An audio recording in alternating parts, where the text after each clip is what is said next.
Today I'm going to switch things up, and instead of running through an essay of sorts on the artwork's subject or telling you a story, I'm going to loosely walk through my process rendering an illustration with Copics and similar alcohol markers.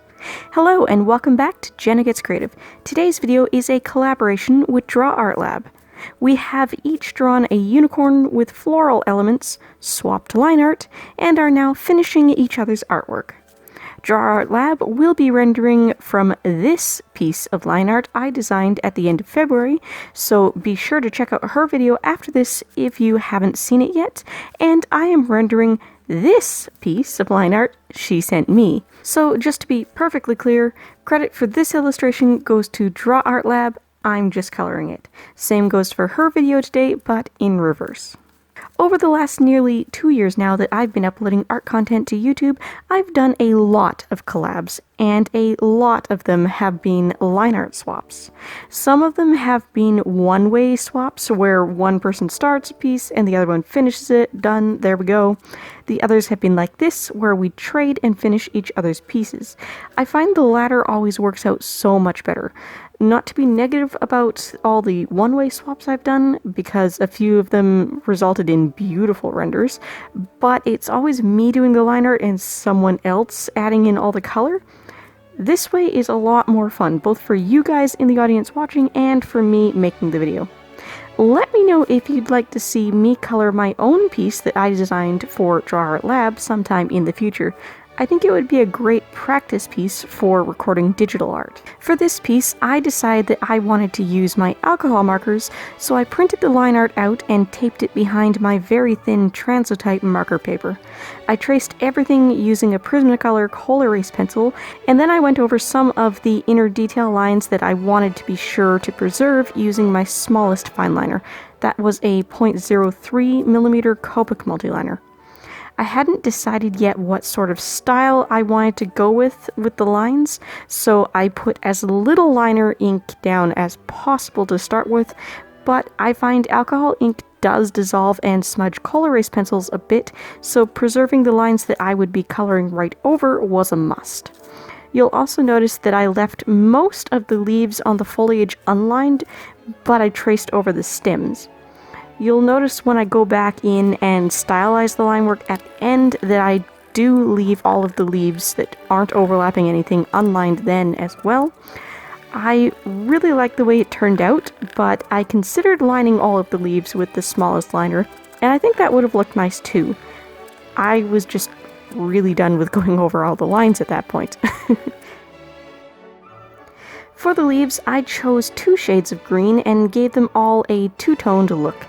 The exact shades don't particularly matter as long as one is significantly darker than the other and the temperature of the colors match.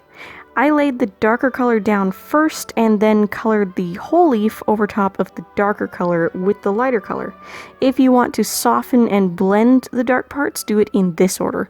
If you want a crisper, more cel-shaded look, do it in reverse.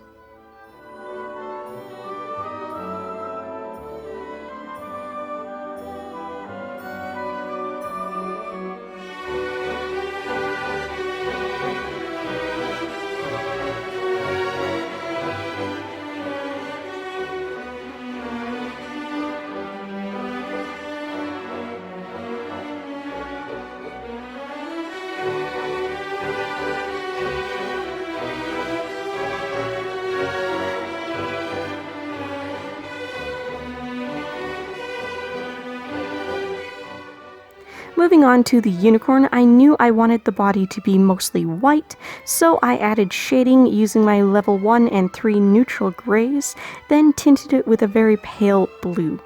Depending on the other colors you're putting in the illustration, you can tint the shading any color you want. I knew I was going to incorporate blue in the main, so I stuck with blue.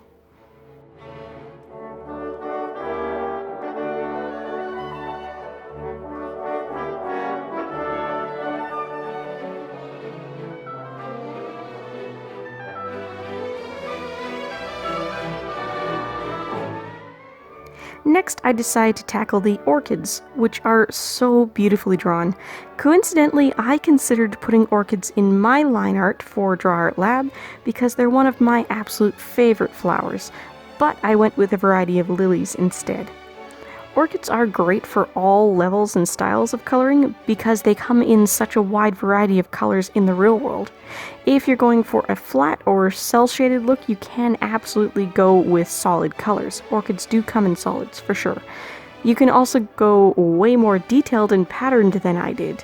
I decided to go for a bit of a middle-of-the-road approach and did a semi-patterned warm purple with a bit of yellow in the center. Since I had the yellows out, I also did the stars and the unicorn's horn. For the petals on the orchid, I started with a light pink to establish where I wanted the warmest midtones to be. Notice how I'm intentionally leaving a gap at the edges, because orchids often have a rim of lighter or darker color along some or all of their edges. Next, I filled in the darkest sections with my second darkest purple, feathering out toward the pink areas. When that's done, I'll use my lightest purple to fill in the areas left white and blend the pink and darker purple together. Once that's done, all that's left to do is bring the pink back in to warm up the areas that were pink to begin with, and use my darkest purple to add some details back in. Notice the dotting technique on some of the smaller inside petals. Orchids often have a dotting pattern to them, so you don't have to stick to just lines and solids.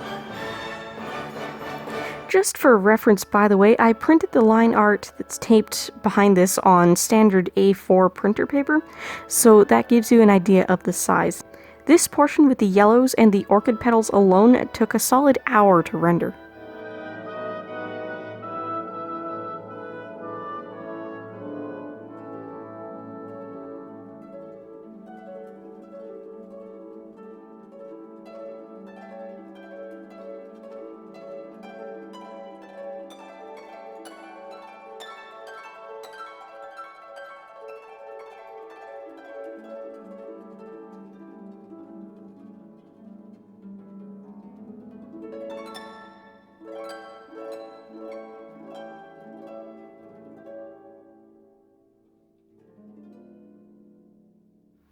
Moving on to the unicorn's mane and lightning bolt blaze, I wanted to go with a cotton candy blue and pink vibe.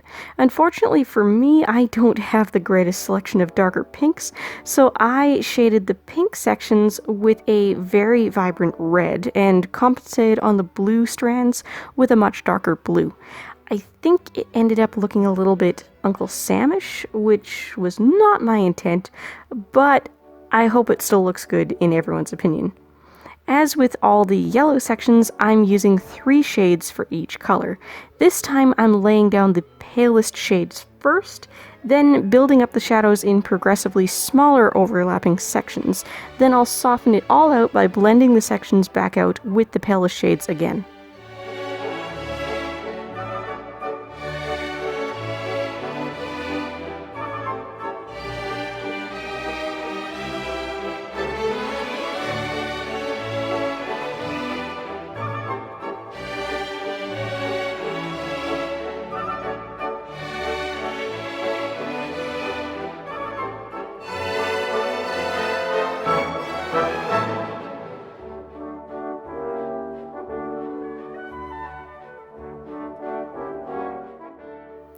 I decided to go with a red shaded pink hoof to balance out the redness of the mane.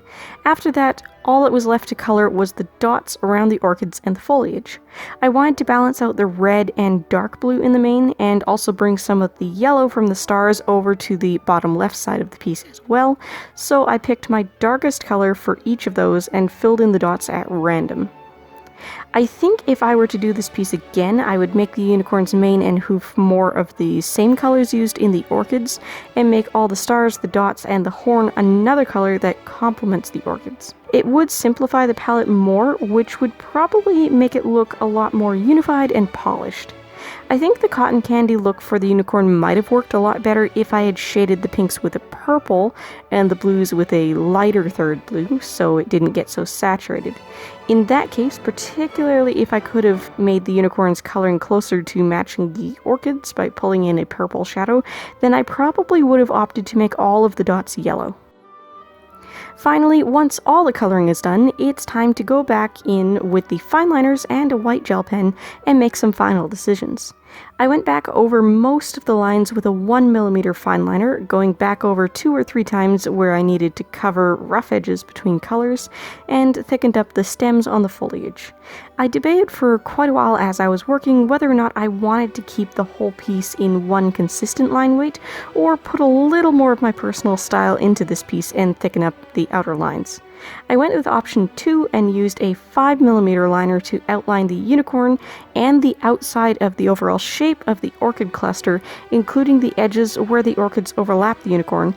But once again, I did not line the leaves at all, and I left the smaller outline on the dots and stars.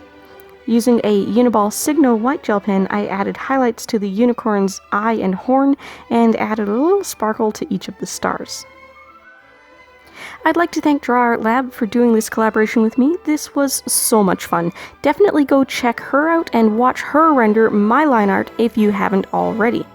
If you have and you're looking for something else to watch, I've put some other video suggestions up on the left side of the screen. I upload art content twice a week at minimum, Tuesdays and Thursdays, and I'll see you again on Tuesday. Bye guys!